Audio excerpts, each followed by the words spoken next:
Alors, le don d'ovocytes est une technique de PMA, donc de procréation médicalement assistée, qui a pour but de générer des embryons avec l'objectif d'obtenir une grossesse, avec des ovocytes qui sont issus d'une femme qui ne correspond pas à la femme qui portera l'enfant. C'est une femme qui donne les ovocytes pour pouvoir générer ces embryons et ensuite obtenir une grossesse.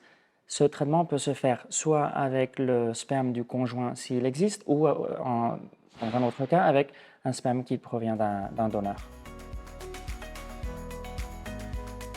Alors, quelles sont les étapes qu'on doit suivre pour pouvoir développer un traitement avec don d'ovocytes? Il faut tout d'abord, bien sûr, expliquer le traitement au couple ou à la femme qui va recevoir le traitement, et faire un bilan initial pour vérifier qu'effectivement cette femme peut recevoir le traitement. Donc, elle a un utérus qui réunit les conditions, qu'au niveau bilan sanguin, tout est en ordre, aussi que l'échantillon de sperme pourra être utilisé.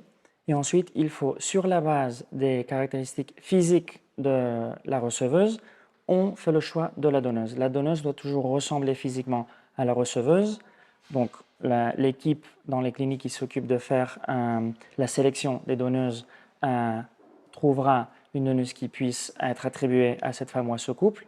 Ensuite, ce qui va arriver, c'est que la donneuse soit peut démarrer un cycle de stimulation pour récupérer les ovocytes, soit on peut utiliser des ovocytes qu'une donneuse aura précédemment apportés, qui sont dans ce cas-là vitrifiés, donc congelés dans le laboratoire. On produit la fécondation de ces ovocytes pour générer les embryons se développent et ensuite on prépare le transfert de ces embryons dans l'utérus de la receveuse. Donc une question importante est quand est-ce qu'on peut avoir recours ou utiliser un traitement par don d'ovocytes? En général, la plupart des indications viennent du fait que la femme qui va recevoir ces ovocytes, ces embryons à partir d'ovocytes d'une donneuse, ne réunit plus les conditions pour pouvoir obtenir des embryons en utilisant ses propres gamètes.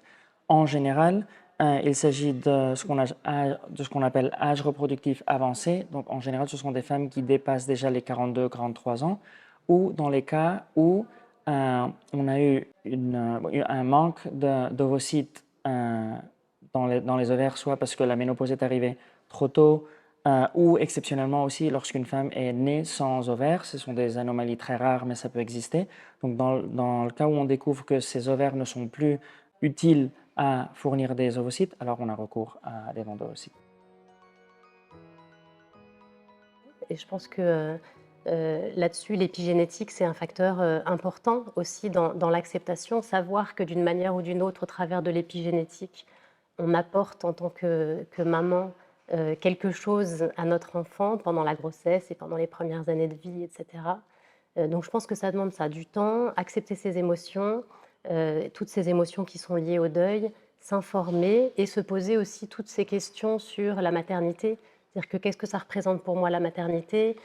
Si je ne transmets pas mes gènes à mon enfant, qu'est-ce que je vais lui transmettre?